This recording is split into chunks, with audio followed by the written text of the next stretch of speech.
आज सकाळी म्हातोबाच्या आळंदी तालुका हवेली येथे माझं एका दशक्रियेच्या निमित्ताने प्रवचन होतं। ते प्रवचन संपल्यानंतर 10 वाजता मी आळंदी म्हातोबाच्या इथून पुण्याला जायला निघालेलो असताना रस्त्यात गावाच्या बाहेर आल्यानंतर वारकरी संप्रदायातील संग्राम भंडारे आणि काही 10-15 गोरक्षक होते, सगळेजण 2-3 गाड्या होत्या आणि त्या सगळ्या गुंडांनी मला रस्त्यात निर्जन स्थळी अडवलं।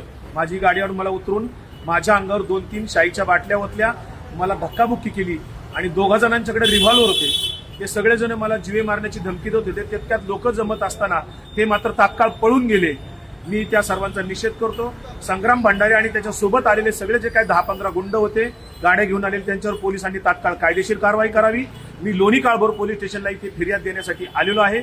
जोपर्यंत त्यांना सर्वांना अटक होत नाही तोपर्यंत लोणी काळभोर पोलीस स्टेशन येथे माझा सत्याग्रह सुरू राहणार आहे।